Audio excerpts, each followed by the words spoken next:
I'm sitting here with Professor Gil Troy to speak about his new guidebook, The Essential Guide to October 7th and Its Aftermath, which is the first of its kind, and as his friend, co-author, and the great Natan Sharansky said, it's just that, essential. Thank you for joining me. I want to speak to you, and I want to start off with 5 short answers to these tough questions that you have in your book.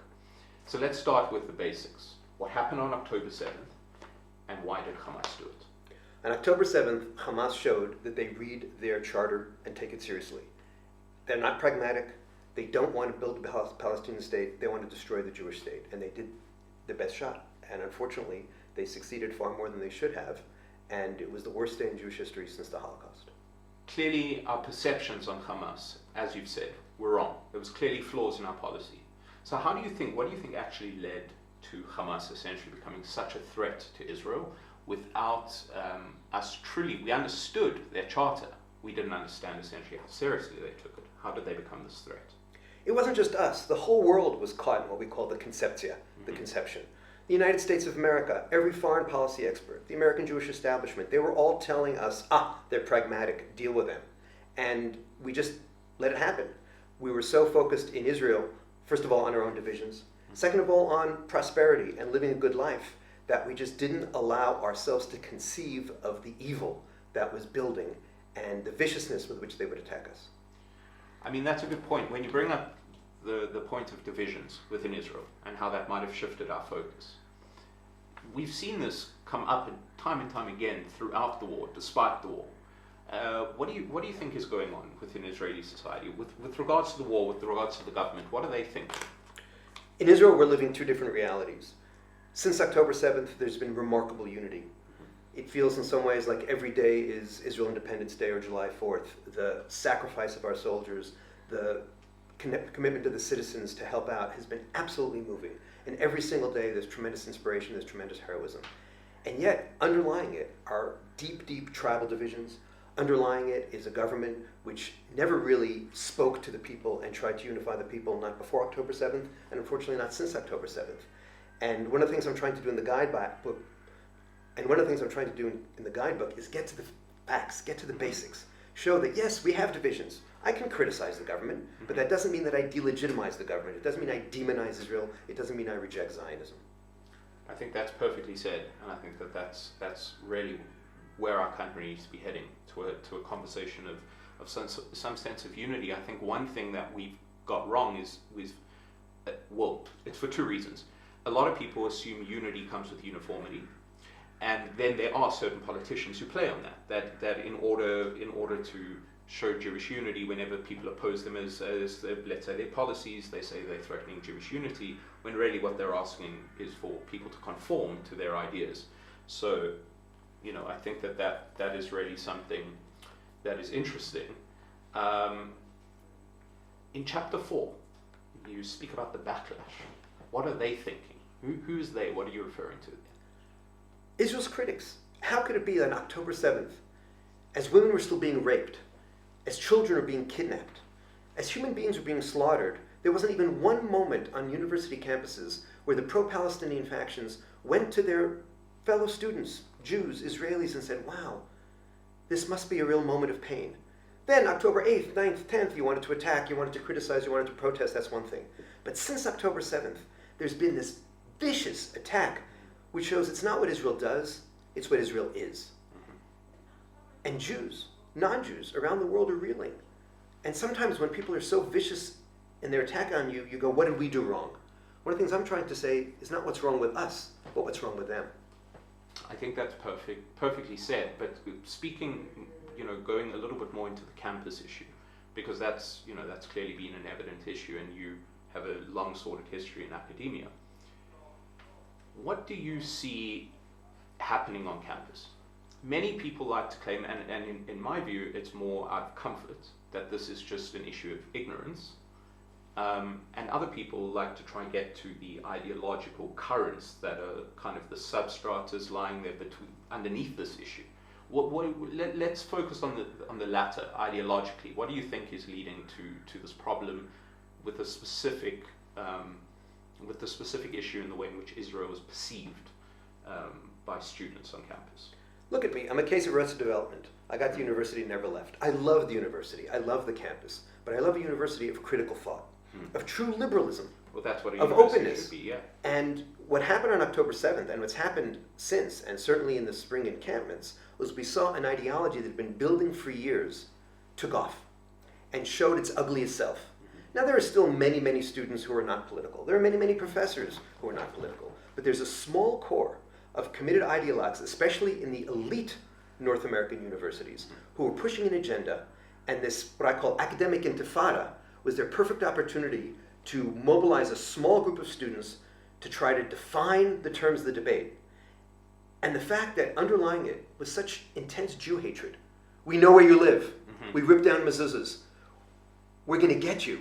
That intensity and that personal viciousness was something that was truly, truly unexpected, but comes from looking at people not as fellow students, not as fellow learners, but as objects, as political targets. And that's evil, and that's wrong, and we've got to call it out. On that, what do you think the correlation between that anti-Semitism that you're seeing being expressed is to actually a natural sort of outcome of the Palestinian cause itself? Meaning, if you look at other causes which may elicit concern, Darfur, Tibet, none of them elicit this impassioned activism, and certainly when you listen to the rhetoric of the students, none of them think that they're fighting against some malevolent force that's both domestic and abroad, who enjoys, killing children and innocents for sport. And there's all these underpinnings of kind of traditional anti-Semitic tropes that either seem to escape people or that people really thrive off. They really get a kick out of it. What do you see the correlation there? Do you think that these students are actually understand what they're advocating for, or do you think they're misguided? One of the things I point out in the guidebook is that there's been a media firestorm. The bombardment of images in your kitchen table, on social media, has been overwhelming. And so it's inflamed many, many students. There's a small core of students who are sophisticated, who are fluent in the issue, but there's others who just sort of joined this trend. And the fact that it sits on this unfortunate history, not just of Jew baiting and Jew hating, but of Israel bashing and of demonizing of Zionism, is a real problem. And to me, this isn't just an Israel problem. This is an American problem. This is an attack on Americanism. This is an attack on Canadianism. This is an attack on core Western ideals. These aren't liberals. These are illiberal liberals. And the guidebook is an attempt to kind of get beyond all the noise and go to some of the basic facts and say, feel free to disagree with me, but at least learn the facts, understand the context, understand where we've come from, where we're going, and why Israel is just simply trying to defend itself. Israel didn't seek this conflict out on October 7th. Hamas started, and Hamas is morally responsible for everything that happens, even with mistakes that Israel may make, even with miscalculations Israel may make. Hamas started this, and that is the morality of war. I think that's a very good point. So let's go beyond that noise and get to those facts. And I think we could start with your final chapter, The New Big Lies, what some of the most popular phrases demonizing Israel really mean. I'm wondering if you want to unpack some of those terms, because I think that's maybe the noise that we're speaking about that is really clouding the judgment of people being able to engage in any sort of productive conversation, these buzzwords. How could Israel be an apartheid state when it itself is so multicultural and there are dark-skinned Jews and light-skinned Jews? How could Israel be an apartheid state when the conflict with Palestinians is not racial but national? How could Israel be committing genocide when 10, 20, 30,000 Palestinian civilians have been killed, and every one of them is a heartbreak? But genocide means destruction of a nation. 6 million Jews, 1.2 million Armenians. Why are these words, these inflammatory words, used again and again? They're used to demonize. How could Israel be a settler colonialist state when Jews are the ones who put the in and indigenous? We're the original Aboriginal people. We're rooted in the same land.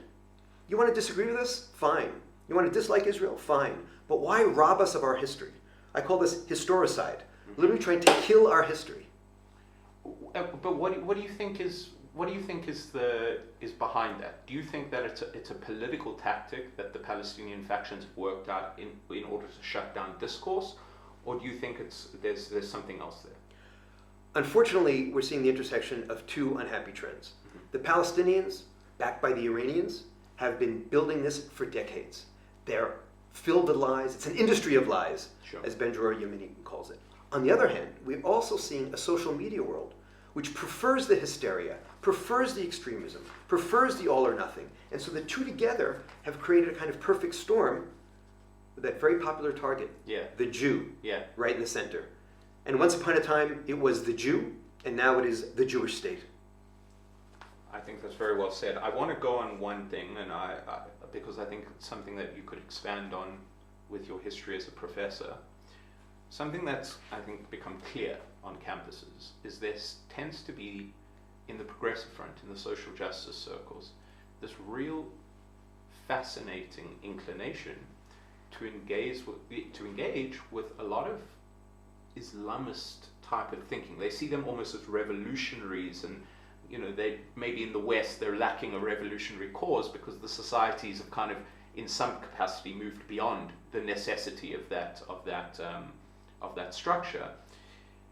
But there is this very interesting desire to kind of latch onto some sort of revolution. What do you think the role of the ideologies that is being taught on campuses is? I've heard many people speak about, the anti-Western agenda that essentially aligns us, that this is the substrata between the two groups, and postmodernist theory and the history of seeing the West as, an area, a civilization built solely of sin. What do you think that is, and then how that relates to Israel? First of all, it's a revolution of cowards hiding behind their masks. Yeah. It's a revolution of spoiled brats hiding behind their daddy's American Express black cards. It's a revolution that is deeply, deeply as anti-American and anti-British and anti-Canadian as it is anti-Israel and anti-Jewish. They burn flags. Israeli flags and American flags, Israeli flags and Canadian flags, Israeli flags and British flags at their rallies. And it's a revolution that works as long as, please don't suspend us, please don't hold us accountable. Mm-hmm. So it's a kind of revolution that is not truly willing to live by its principles. Underlying that is this decades-long buildup of the universities turning from the university that I entered, which was a place of open exploration, to centers for propaganda, buying into a particular ideology and saying, well, yeah, we're going to sit in the universities and we're going to feel like revolutionaries. And the lack of authenticity and the lack of sincerity there, especially when you see that they've allied with a group that is anti-gay, anti-women, in favor of gendered violence, celebrates gendered violence, against democracy, makes you really wonder, is the hatred against the Jew so great? So profound. So much fun? Yeah. So enveloping? So comprehensive? That I'll put all my core ideals behind? I call this the triple double cross. Mm-hmm. On October 7th, so many of these groups celebrating the viciousness, the rapes, the murders, the beheadings. It's not just that they threw the Jews under the bus. It's not just that they threw liberal ideas under the bus. They threw their core ideals as feminists, as academics, as free thinkers under the bus. And that is inexcusable on all three levels. So I think it's clear that many people are lost in this conversation. But I think in Israel, we're lost on certain things when it comes to politics. But there has been something that I've noticed that's been interesting happening among my generation, and you being a Zionist thinker, I'd love to hear your thought on this. I would come across many people many Israelis born here. I would always describe it as a fish in a fishbowl coming from, the diaspora. You have a different perspective on these things, who didn't see really the need for Zionism in the same way the founding fathers and mothers of the country did. But something about that has changed after October 7th. And I know that because of personal interactions that I've had with countless people of my generation. I'll quickly tell you a story because I think it will lead you. There's this one girl who considered herself an anti-Zionist, although I'd actually say she's probably more of a non-Zionist before October 7th than an anti-Zionist. After October 7th, I saw her, and, for whether we agree with it or not, she had a tattoo of Herzl on her arm. And I just thought that was a clear inclination of so much that had happened in the aftermath of Israeli society. And I'm wondering if you could speak to the younger generation, to my generation and those younger than me, of why do you think this has happened, but also how do you think that the power of Zionism, the ideology of Zionism, can actually be used to go forward in dealing with a lot of the problems that we are going to be facing as this war winds down. Unfortunately, as humans, it often takes an attack for us to get the kind of moral clarity we should have day to day. And on October 7th, the Israeli government failed. The Israeli Defense Forces failed temporarily, but Zionism succeeded. And if you think of October 7.2, within minutes, Israelis especially were mobilizing, and they saved Israel. And that was a Zionist move. Yeah. There was a peoplehood move, a peoplehood feeling where, oh my goodness, we're connected. And we heard this throughout from around the world. Students who woke up on October 7th not thinking they were connected, scrolled down, saw what was happening, and all of a sudden felt Jewish, felt attacked. Similarly in Israel, all kinds of Israelis mobilized, either as civilian volunteers or as soldiers, and some of them unfortunately went to their death. And what we saw on October 7th, October 7.2, was that Zionism counts.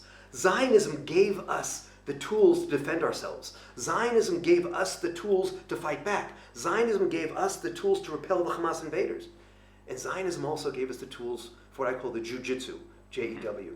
Take the negative and turn to the positive. And every single day since October 7th, with all the pain, with all the suffering, and I think you feel this in the guidebook, there are so many moments of pain, so many moments of suffering, but there have also been so many moments of empowerment, of inspiration, of courage.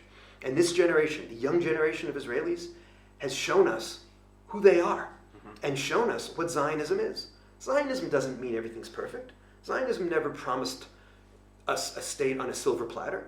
Zionism promised us a methodology, an ideology, A, for defending ourselves, B, for building the state, rebuilding the state, and making it as perfect as possible, because we dream always.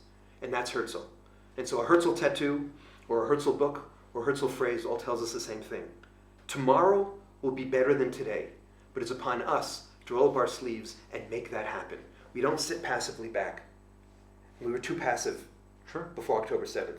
Since October 7th, this society, and by the way, our amazing students on campuses across the world, have also not been passive.